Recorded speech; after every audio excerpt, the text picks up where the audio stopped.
Hello, welcome to the Haunted Storybook. Before we get to the video, please like, comment, and subscribe. Thank you. Story 1. The gravel crackled under the tires as Clara drove deeper into the woods. Her old hatchback vibrated with every bump in the forgotten road, and the map she'd printed off crumpled on the passenger seat, marked with circles and arrows in red ink. She hadn't seen another car in miles. Just trees, tall and ancient, arching overhead like green, whispering sentinels. Pine Reach.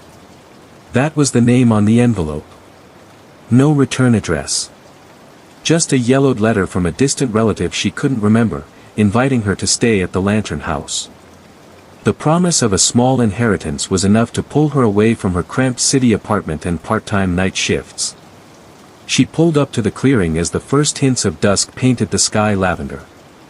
The house stood alone, wrapped in ivy and shadow, its windows like hollow eyes.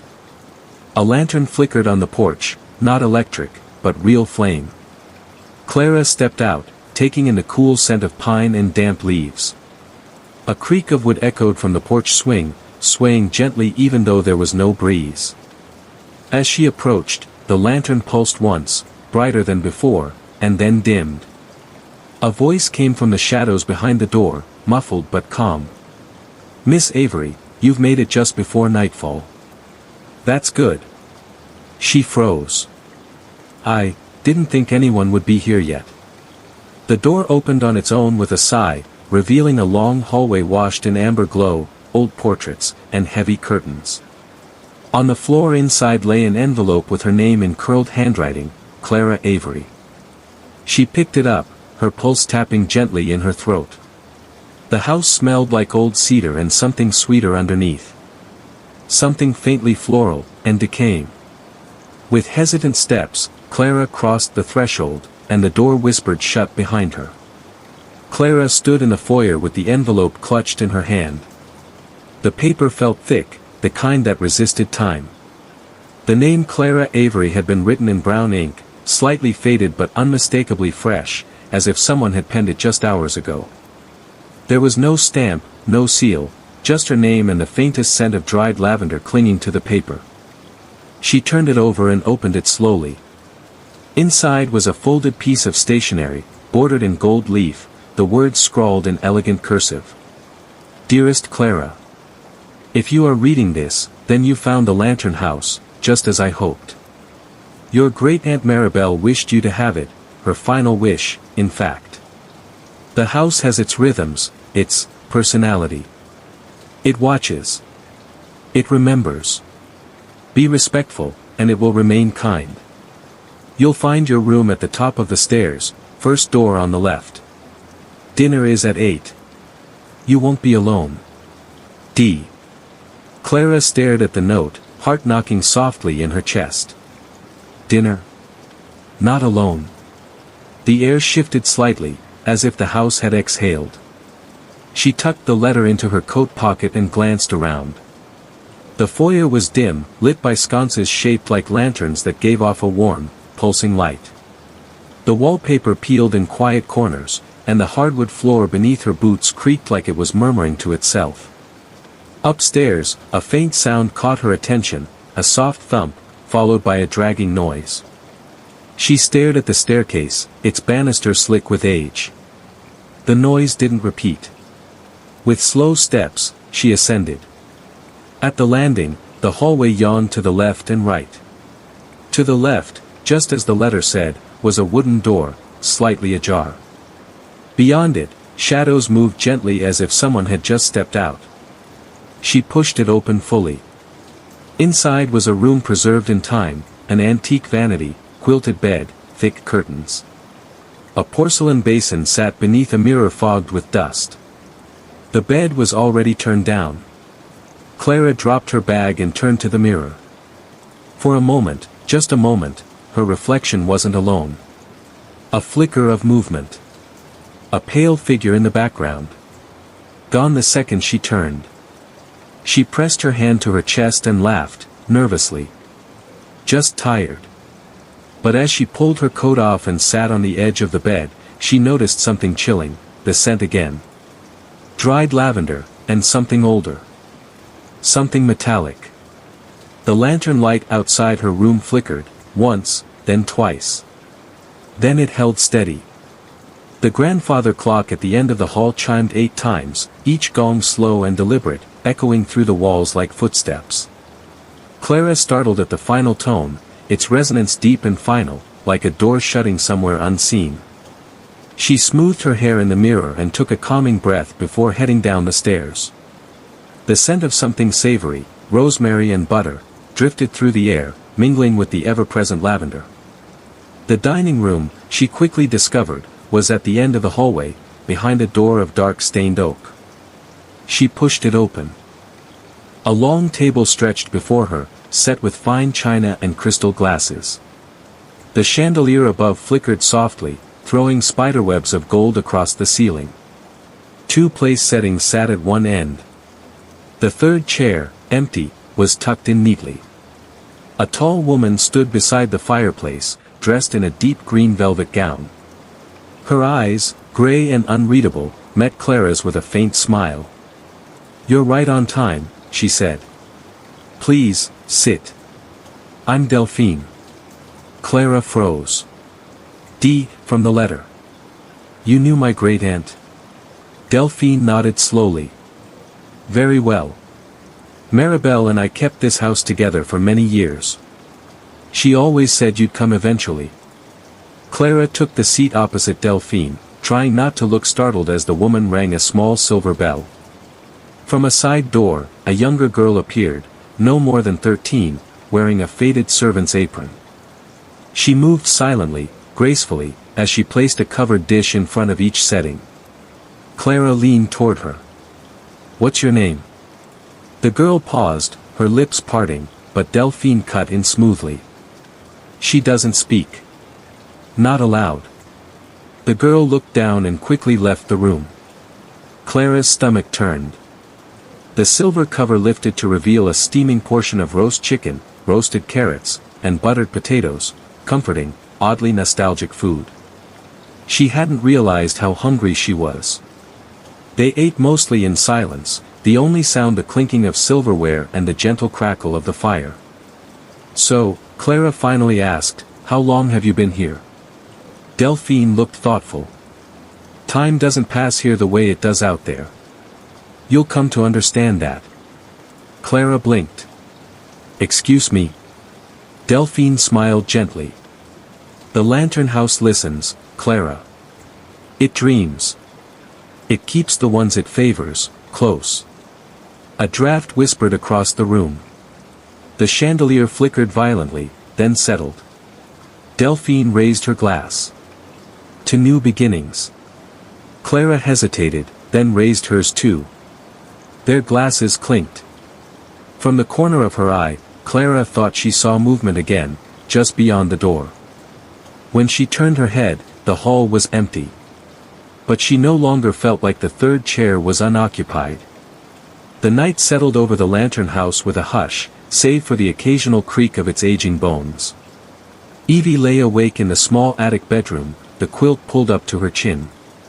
The moonlight trickled through the lace curtains, casting soft silver patterns across the floorboards. Somewhere downstairs, a floorboard groaned. At first, she thought it was the wind, or maybe the old pipes shifting in the walls. But then it came again. A slow, deliberate creak. Like the sound of weight, of someone, or something, moving step by cautious step down the hallway. Evie sat up, holding her breath. Another creak.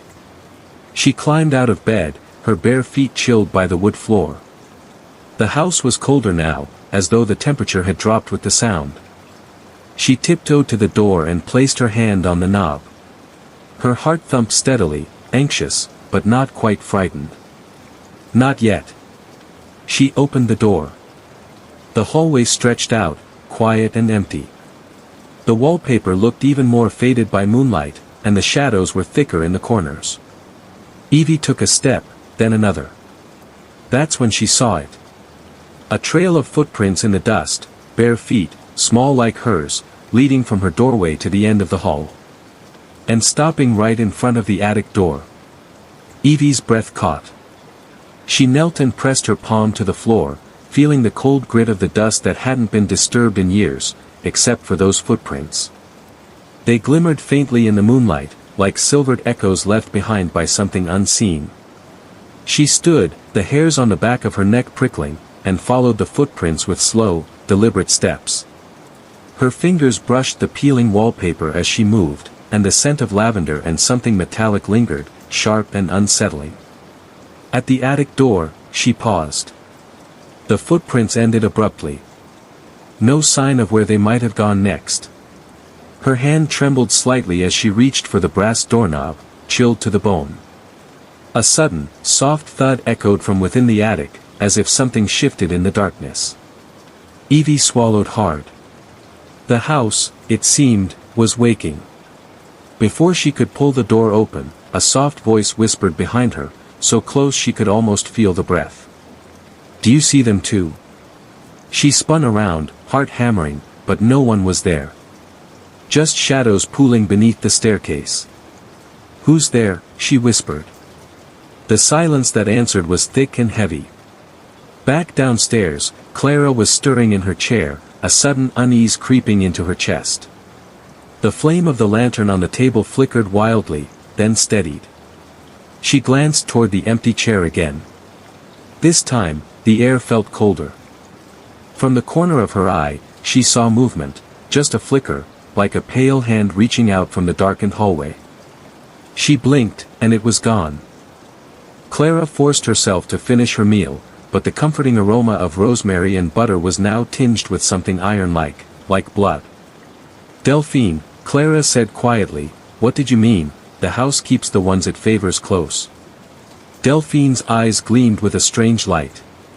"It feeds on memories, on presence. Those who come here, become part of its story. Some stay. Some fade." The grandfather clock chimed again, deeper this time, resonant and slow. Upstairs, Evie pressed her ear to the attic door. The whispers returned, soft, fragmented voices, calling her name, or was it just the wind? Her hand shook as she turned the knob and pulled the door open. Inside, the attic was cloaked in darkness, except for a faint glow at the far end, a circle of light, pulsing like the lantern downstairs.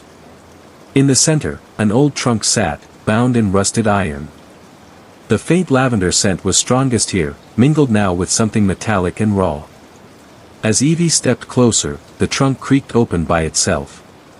Inside lay a faded portrait, cracked and yellowed, of a young girl, pale, her eyes wide and sorrowful.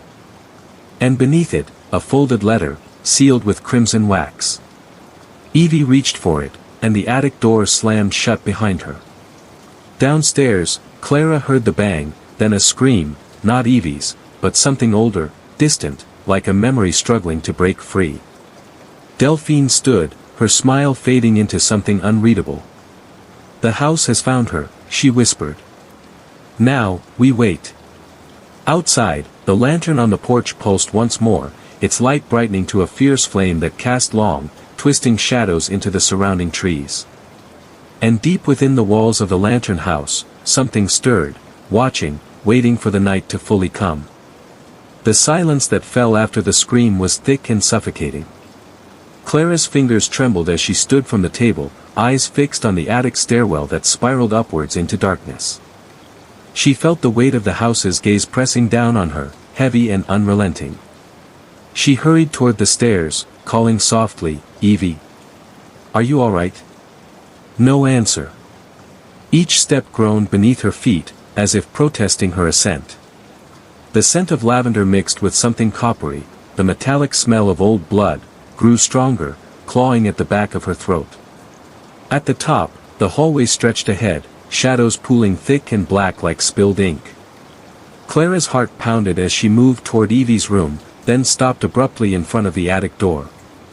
It was closed. And yet, Clara could feel the faint vibration beneath the wood, like a pulse, slow, steady, alive.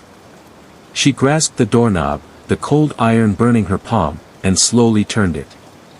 The door swung open with a creak that echoed like a scream. Inside, The attic was bathed in the same eerie glow Evie had seen, the pulsing light seeping from the open trunk at the far end. Clara stepped forward cautiously, eyes adjusting to the dimness.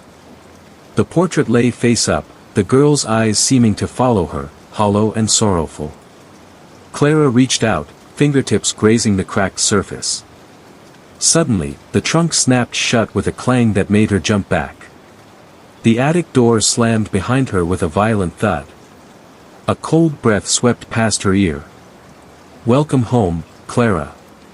She spun, but saw nothing, only shadows that writhed and twisted unnaturally, as if the darkness itself was alive. A whisper echoed, barely audible. "Stay, with us." Clara's chest tightened. The walls seemed to breathe, the air thickening until each breath was a struggle. She staggered toward the door, but it wouldn't budge.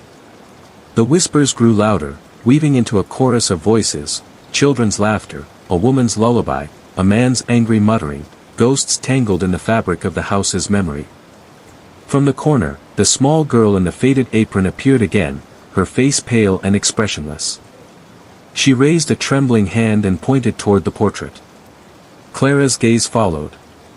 Beneath the portrait, half hidden in the dust, was a faded inscription. "She who awakens the past must pay its price." The girl's lips moved soundlessly.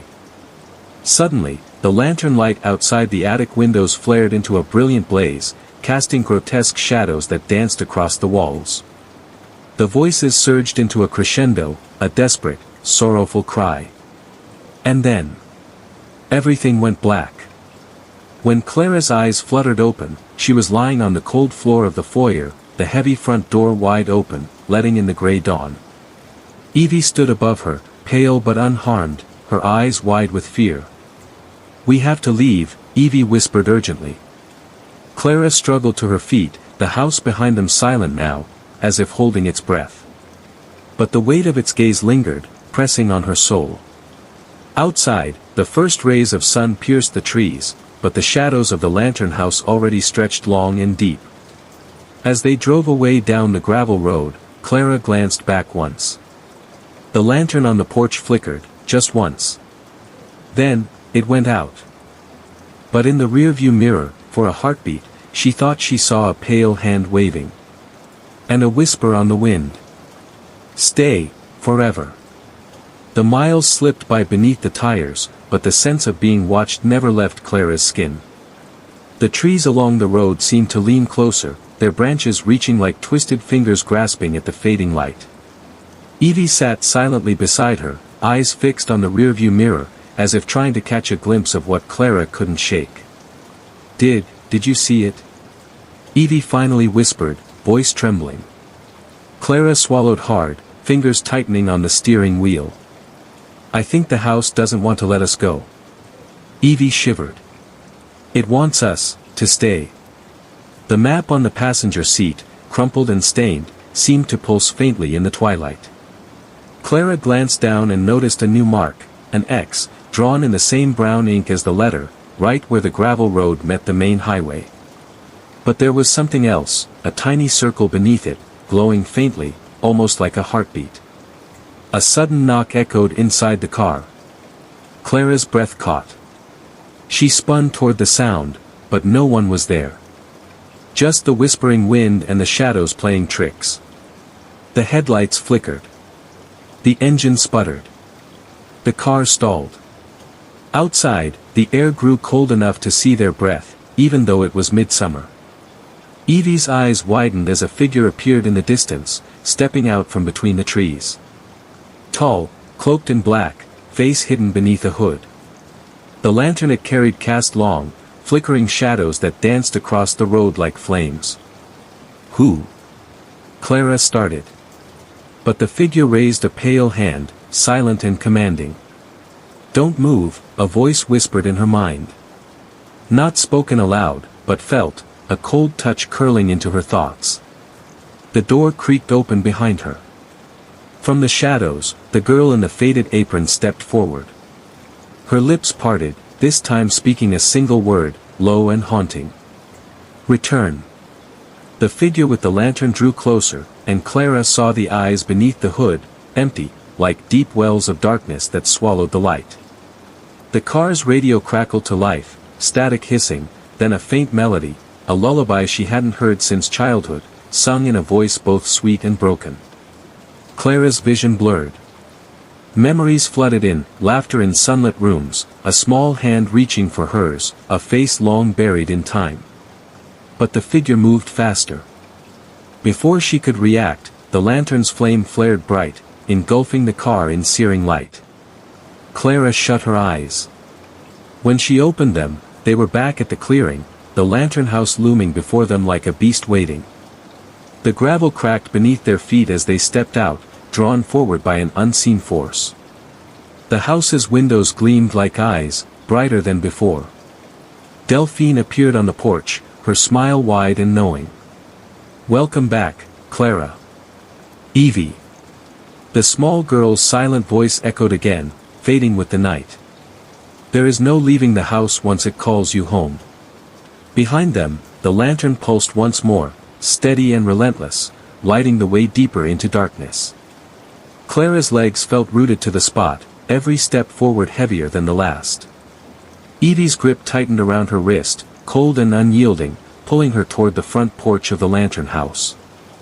The air was thick with the scent of lavender and that metallic tang, like the house itself was breathing, alive and hungry. Delphine's smile deepened, but her eyes held no warmth, only the endless gray of winter skies. "You've returned," she said softly. "It's time to truly come home." The door swung open silently, revealing the same amber glow that had welcomed Clara days before. But this light was different now, thicker, heavier, pressing against their skin like a physical weight. Inside, the house pulsed with memories. The walls whispered names long forgotten, and the portraits on the staircase seemed to watch, their eyes flickering between sorrow and hunger. Clara and Evie were led to the dining room once more. The table was set, this time with 5 places. The extra chairs creaked as if recently vacated. Delphine gestured for them to sit. "Dinner is served." The small girl in the faded apron appeared again, her face pale and unreadable. This time, she placed steaming dishes before each setting, roast chicken, rosemary potatoes, and a small bowl of dried lavender petals. Clara's throat tightened as the house's voice echoed in her mind, a susurrus of longing and command. "Stay. Belong. Remember." Delphine's gaze met Clara's. "This house preserves us, holds us between moments. You and Evie are part of its story now." Evie's eyes flickered to the empty chairs. "Who else?" she whispered. "Those who came before," Delphine said softly. "Great Aunt Maribel, and many others. Their souls woven into the walls, waiting for company." The house groaned, the floorboards shifting beneath their feet. Clara realized then that the portraits on the walls were not merely paintings but windows, trapped moments, frozen lives desperate for release. Her heart thundered. "Can we leave? Can we break free?" Delphine's smile faded into a mournful expression. "Only by becoming part of the house can you be free from its hold. To leave without joining, is to vanish." The lantern on the table flared brightly, and in its glow, Clara glimpsed shadowy figures gathering in the corners, faces blurred but eyes fixed on them, pleading. Evie's voice trembled. "What happens if we say no?" The small girl in the apron stepped forward, and for the first time, her lips moved clearly. "Then you become the lost. Forgotten in the woods. Whispered in the wind. But never truly gone." Clara swallowed the lump rising in her throat. The house sighed, a deep, settling sound like earth closing over a grave. Delphine reached across the table, placing a hand over Clara's.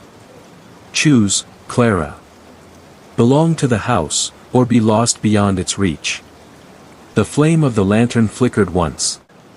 Clara looked at Evie, searching her eyes for hope. I choose to belong," she whispered. Evie's hand found hers, trembling but steady. The house exhaled around them, the walls pulsing as if welcoming 2 new souls into its endless story. Outside, the gravel road vanished beneath a creeping mist. And the lantern house stood silent, waiting for its next visitor to answer the call. Story 2. The road into Whispering Hollow was narrower than Clara expected, just a cracked ribbon of asphalt wedged between gnarled oaks whose branches reached across the sky, clawing at the fading sun. The sign at the town's edge was weathered and half covered in moss, "Welcome to Whispering Hollow." Beneath the faded letters, someone had scratched in red paint, "Don't listen." Clara's car headlights cut through the growing twilight, but the dense forest seemed to swallow the light whole. She gripped the steering wheel tighter. The invitation that brought her here was strange, a typed letter on creamy parchment, unsigned, slipped under her apartment door just 2 days ago. Come to Whispering Hollow. Find the truth in the Hollow House. Answers await. She didn't know who sent it. Or why. But curiosity and a restless itch in her soul had drawn her away from the city's cold noise into the dark embrace of this forgotten town. The Hollow House loomed ahead as Clara turned onto a gravel driveway hidden beneath overhanging branches. The house was vast and looming, with peeling white paint and windows like dark eyes staring out from beneath heavy curtains. Its front porch sagged, the wood cracked and weathered, as if the house itself were tired, old and haunted. The moment she stepped from the car, the air changed. It was thick with the scent of damp earth and something else, something faintly sweet and deeply wrong. Like rotting flowers. Clara pulled her jacket tighter around her as the wind whispered through the trees, carrying voices so faint she thought she imagined them. As she reached the front door, it creaked open slowly, without a sound, revealing a shadowed hallway beyond. A chill crawled up her spine. Inside, the house was a museum of faded memories. Dust motes floated in golden shafts of dying light, settling on worn furniture and cracked portraits whose eyes seemed to follow her with quiet menace. From the depths of the hallway came a soft melody, a music box, playing a lullaby she couldn't place. It was slow and haunting, threading through the silence like a warning. "Hello." Clara's voice trembled slightly. No answer. She wandered deeper into the house, every floorboard creaking underfoot like whispers. The scent grew stronger, rotten lilac and something metallic. At the foot of a grand staircase, a small journal lay on a table, bound in cracked leather and tied with a faded ribbon. Curious, Clara picked it up. The pages inside were yellowed and brittle, scrawled in cramped handwriting. They came at night, whispering secrets in the dark. The Hollow House listens. It watches. It remembers. Clara's breath hitched. The words seemed to pulse on the page. Suddenly, a sharp cold swept past her, as if a door had slammed somewhere unseen. She looked up. At the top of the stairs stood a figure, a boy, pale and thin, his eyes hollow and dark, watching her with a silent plea. Clara blinked, and he was gone. Her heart hammered. She climbed the stairs cautiously, every step echoing through the empty house. The second floor was colder still. The walls were lined with photographs, faces faded and blurred, but their eyes seemed to burn with sorrow. One photograph caught her eye, a family portrait, with a little boy clutching a worn teddy bear, his smile forced and broken. The whispering grew louder here, faint words, impossible to understand, drifting through the stale air. At the end of the hallway, a door stood ajar, a soft light flickering beyond. Clara pushed it open. Inside was a nursery, frozen in time. A cracked crib sat beneath peeling wallpaper decorated with faded stars and moons. The music box was there, perched on a dusty shelf, its lid spinning slowly. As Clara stepped forward, the room seemed to pulse with a life of its own. The music box stopped. Silence swallowed the house. Then, a soft voice whispered from the corner. "Stay, don't leave." Clara spun around. No one. But the air grew thick, heavy. The walls began to breathe, exhaling cold breath that swirled with the scent of decay. Suddenly, the crib rocked violently, as if pushed by invisible hands. A chill ran through Clara's spine. The boy's voice whispered again, closer this time, desperate. Find me, before they come back. Clara's skin prickled with fear. She backed toward the door, but it slammed shut on its own, locking her inside. The whispers swirled into a cacophony, voices of lost children, crying, pleading. Desperate footsteps echoed in the hall outside, slow and deliberate. The house seemed to pulse, alive and hungry. Clara's heart pounded as she searched the room for a way out. Her fingers brushed a small, folded paper tucked beneath the music box. Unfolding it, she read. The hollow house holds its secrets in shadows. Find the boy. Free him. Or be trapped forever. A sudden knock rattled the door. Please, the boy's voice echoed, weak and fading, help me. Clara's breath caught. The walls creaked, shadows stretching like claws. With trembling hands, she looked around for a way to free the trapped child's spirit. Her eyes fell on a small chest in the corner, locked tight. She searched the nursery for a key. A cold hand brushed her wrist. She screamed. Spinning, Clara found herself face to face with the pale boy, his eyes filled with sorrow. Help me, he whispered. Clara's fingers closed around a rusted key hanging on a nail beside the door. Hands shaking, she unlocked the chest. Inside lay a bundle of tattered clothes and a faded photograph of a woman holding a child.